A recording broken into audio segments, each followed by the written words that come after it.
outside Third Man Records. And there it is. See, Third Man Records. Okay, candy case. There we go. Just got done with a tour in there of the record pressing plant, and really incredible. They were so friendly. It was I was expecting a 10-15 minute tour, 2 hours, just sitting around talking with different people in there, and everybody. I mean, it was so much fun because everybody, when we're talking, all the people working in the plant were extremely friendly, extremely nice. You talk about customer service, it blows my socks off. Now on Fridays they actually they do 3 tours on Friday. They allowed me to come in early, and I'd like to thank David Pedroza for that. He set this up from from First Boy on the Moon. That's his group, and he knew someone from there, and so he did that. And look at my hair go. Wow, look at that, bad hair day. And so I'll probably do this in a 3-part series because it lasted a long time, but there was a lot of interesting things I think you'll find interesting as we talked about records and producing them and making them. So yeah, come along for the ride. I hope you enjoy it. Kind of help explain things a little more in detail. Okay. As in regards to how the record is cut from a lacquer, how it gets made into the metal from that lacquer. Yeah. And then of course, when it comes to us, and we can put these on our machine, turn them into a record or a test pressing at first with our raw material, being the granular PVC, and then the pucks that get made from that in the different varieties of colors, depending on what your customer wants. Wow, I thought that would be softer in all honesty. When it comes out of the machine, it's pretty hot. It is a little soft, a little pliable, but it's a really durable material, obviously. Yeah. And that's one thing that's improved so much over the years is they continue to improve on the PVC material in ways that some people may not think of. Like, for example, this record has glitter in it. And for a long time, glitter was kind of a no-no. It never sounded good. It looked cool, but this company developed a glitter that doesn't interfere with the audio. Okay. This record actually sounds as good as it and has the coolness factor built in with the glitter. Wow. So again, that was a recent development or a recent improvement in the material. Other things like the concentrates and things that like this one, for example. This one has a clear base, but these reds are so intense. These are from the concentrates. So the pellets that we use are a lot more expensive than normal PVC, but they give you the opportunity to make a cooler effect that maybe we didn't really have as much even just a few years ago. Sure. So these are great things to be able to try out, and then of course impress your clients, and your fans along the way. And then we just have a little bit of fun with stuff with our extruder, make them into different shapes. And then PVC artwork. Exactly. Yeah, little flowers, stuff like that. So again, great talking points to have for when we do our tours on Fridays. This is always a big hit. Now, is there still only one company that does this PVC, or has anybody else jumped into PVC? There are a few companies. When we first started, we were only aware of the PVC that comes out of Thailand, Asia. But since then, we've found there are companies in Italy, France, England, and probably even more than that now that all are making the same or making their versions of PVC for the record industry. So, all right. We've been able to sample and try out a lot, and just when you try out a new product, obviously you're putting it in a machine. You got to dial it all in and find the sweet spots for all of this. Yep. So that's always an interesting experiment to obviously want to try a new product or something that, whether it be lead-free or whether it be something softer, or whether it be something that blends the colors the color palette has also expanded along the way in the last few years. So no kidding. The different opportunities, the different selections that we get to try out. So it's not just one color yellow anymore. It's several different shades of yellow, if that's what you're looking for. Okay. You know, so, Wow. We're pretty good at either coming up with custom combinations or dialing in a specific shade, let's say for a certain theme, or whether it be something that we make, you know, on our manuals, which would be records like this with a split color and a combination like this, and or your splatters. Again, everyone knows these are always made on a manual machine, and we're going to take a look at some of that.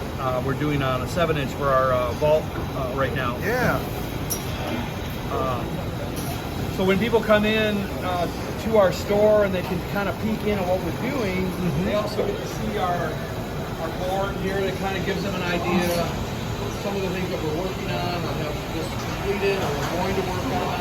Okay. It also lets some of the artists that may be either local or smaller run jobs, up and coming bands, things like that. Any assortment of people that are getting their name out there. It's a great thing for their social media as well, that see their name up on a board.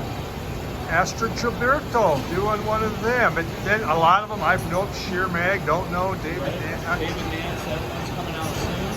Okay. That's a really good record. Sheer Mag is also great. The Astrid Gilberto record is one of the Verb titles that we're getting to do. Yeah, that's right, doing the verbs. Yes. And the Betty Carter as well. Okay. So those are an ongoing. We keep adding to that collection of Verb titles that we're doing on standard black, and then our silk screen jackets with the Ferdinand yellow as our exclusive to go along with those releases. Okay. It's really exciting to be able to bring some of these classic and great jazz variety of records from the Verb titles out. Well, you know, it's nice to see Verb jump. You know, Blue Note obviously has been doing this for a long time and making $1 billion off of that. I know because of my collection. Right. So it was good to see that. Impulse now is starting to jump in and to see more of that happening, because there's a lot of good stuff we've been missing. Absolutely. We've done a few Blue Notes as well in the last year. Ones that were specifically recorded and performed in Detroit. So we've made that connection too. And I bought one of those. I can't think who it was, but yes, because it was done in Detroit. Yeah, very cool. Exactly. So we're trying to make that bit more of an exclusive connection, and not, you know, still, you know, Blue Note's still doing their thing, but now we wanted to do something very, you know, near and dear to our heart. Yeah. So all right. Exciting to be a part of those projects. Yeah, I should say. We can take a look over here, and we'll see our 7-inch presses in action. Okay, look at all that. So we're getting a specific effect here. This is the flashing that comes off of the record, so the scrap, if you will, that can be reground.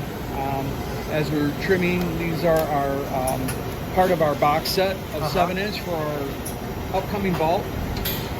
So this we're talking about the pancakes. Yep. And then you put that on there. Exactly. Oh. We took a break from making pancakes. And do you make pancakes at home too? Of course. Yes. Just a little tastier than these? Right. Well, the record press is basically a really cool, very expensive looking waffle maker, really, when you think about it. You're pressing your PVC that's coming out of the extruder there. Yeah. These little pucks of material that are very hot. And then we're rolling them in gently heated the pellets of PVC, the record seeds we call, and getting them coated on there, and a breading, if you will. And then you didn't know you were cooking so much, did you? Good, man. Delicious. We don't have a Waffle Houses in Detroit, you know, so this is our next best thing. Yeah. So yeah, hand in hand, we're running 2 presses at simultaneous. So Grace is hand loading the labels, and then Dylan is prepping the material to go right into the press. Warming up the pellets here, like we're doing here with this little griddle, allows that material to already have like a bit of a preheat on it, so that the effect, the splatter effect, is a little more pronounced. Yeah. The material kind of blends together really well, and you're trying to avoid damaging any of your metal, your stampers above everything, because you don't want to damage your metal, because then you got to kind of start over, and that can happen sometimes if you don't heat things up.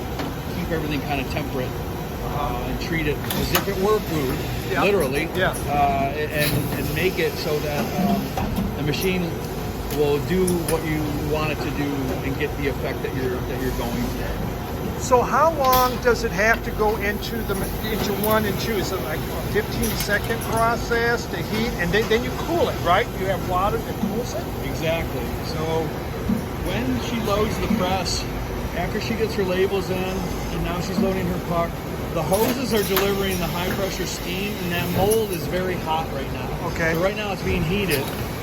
You'll see the hydraulics will now kick in. The cycle time is very short for a 7-inch. So now the hydraulics kick in, the hoses will now kick. Now that's cold water going in there, and it's locking in the shape, cooling off that mold just enough so that the record stays nice and flat. And then it holds it in that shape, cools it off pretty thoroughly. But when it comes off, it's still pretty hot. Hot enough for it to get trimmed. So roughly, you're talking about a 30 to 40 second cycle time from the time it's loaded to the time it's trimmed. Okay. A little longer for a 12-inch because you have more material, and the cycle times for heating, cooling, hydraulics are all a tad longer. So it takes a while. So like these wall pads, this takes a while to be able to get all that done. It does. As we were discussing, there's no fast way to do it. And it's very, we wanted to be as precise as possible. And of course, as we're taking records off the machines, you're doing that initial spot check of a visual, but also while we're pressing over here, someone is listening to it in audio. Just making sure that we're staying within our parameters. The audio sounds good, the quality, the flatness, all of the things that come along with the quality control.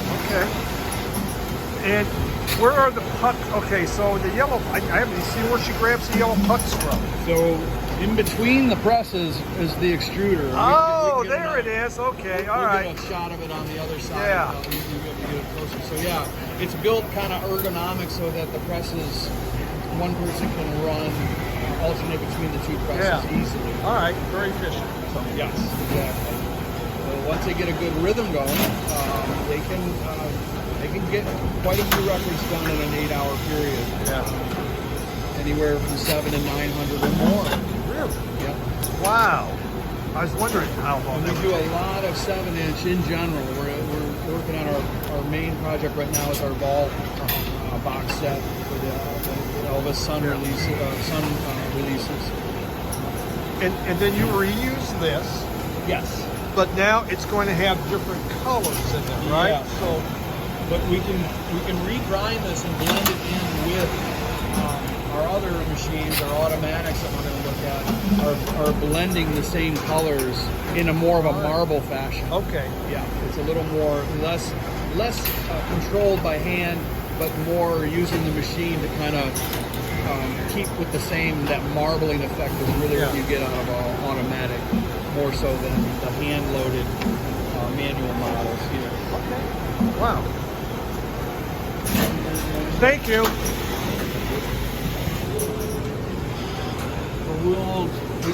We can go look at one of the autos working right now. Our maintenance area. This is our stamper library. Yeah. So the stampers I do that are these are the ones that have some dead soldiers here that they definitely serve their purpose, and like I was saying, you're always you take as much care as possible with your metal. But that doesn't mean that the machine may or may not agree with that over time. So, things can happen. Damages to the stamper, things, cracks, just being under that extreme pressure, temperature extremes, can wreak havoc on your materials.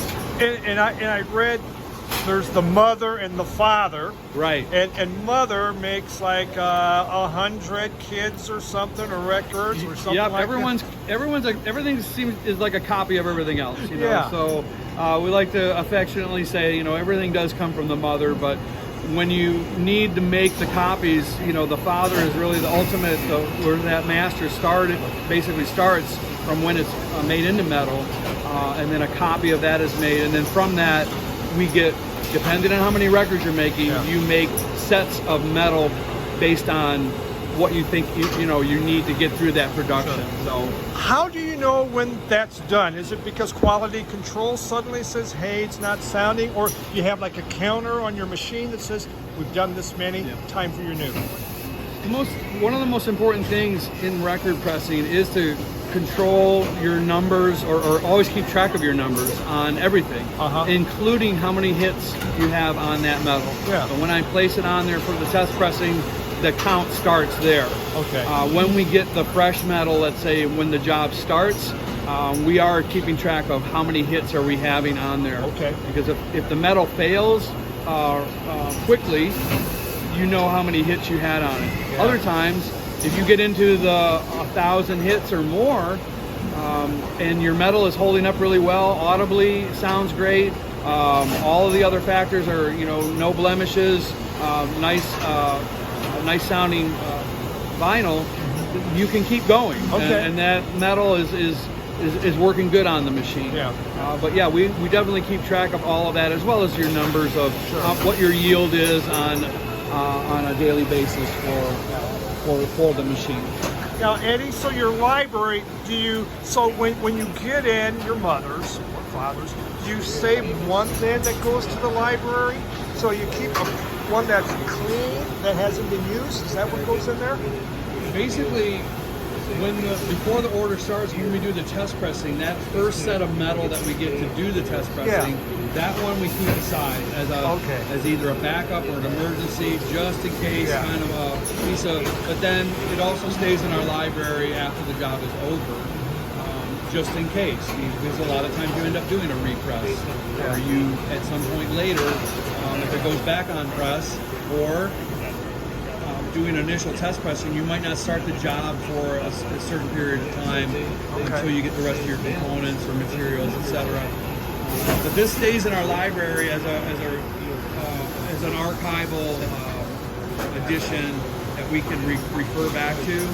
Because once we do the test pressing, we take our notes, keep a detailed record of what it sounded like, any blemishes or anything that we may have encountered, so that if we come back to it, we already have a starting point. All right. So it comes in very handy to keep track of all your work. Wow. Here we have the fully automatic Virotech one tone, doing 7-inch. Not a lot of places are do 7-inch on these fully automatics. So this is another earlier in our pressing experience. This is a great avenue to explore and experiment and try to get it best quality possible. So what you saw in the manuals, it all happens here internally in this very small footprint. So your material going in, your extruder is built right up to the machine. So your extruder is pushing that material up. Now we have this standby. This is getting ready to load with our labels and our material automatically as well. And that will drop down, and our pressing will commence. All of the same things are happening. The steam, hydraulics, chilled water cycles. All easily controlled. All of our machines are easily controlled easily. And we can control, let's say, if something were to start making a strange noise out of nowhere, it could be an issue that can be easily solved on the fly, whether it be a cycle of chilled water or heat that needs to be extended or decreased. Again, some of it is a little experimentation and kind of going through your list of troubleshooting while you're pressing in order to stay on that track and keep it at a high level. So these obviously can crank out a lot of 7/8 in a really short period of time. So you don't want to get off track of that. It does not take a break or lunch. Right, that's right. Doesn't complain a whole lot either, So, but we treat it nonetheless with the best way we can, and it is our a really efficient tool in our arsenal of keeping our capacity high. That's what I'm saying, just to keep up, because you got all these people working on all these different presses here. So now, do a lot of companies use this instead of all these? Yes. I would just, my guesstimate is that the majority of the pressing plants out there are going to have more automatics than they would manual machines. Okay. But having the manual machines gives you that extra service or capability of producing the customs. So your splits, your splatters, your tricolors, all the different kinds of blends and effects that you can get with a manual machine, you can't always get the same kind of output from an automatic. Sure. Automatics obviously for the volume, but your customs are also, with a good operator, you're going to get a good volume as well. But you also have it's more controllable, and you can really tweak the machine to get it to do what you want. Yeah, fantastic. Okay, that makes great sense. Yeah.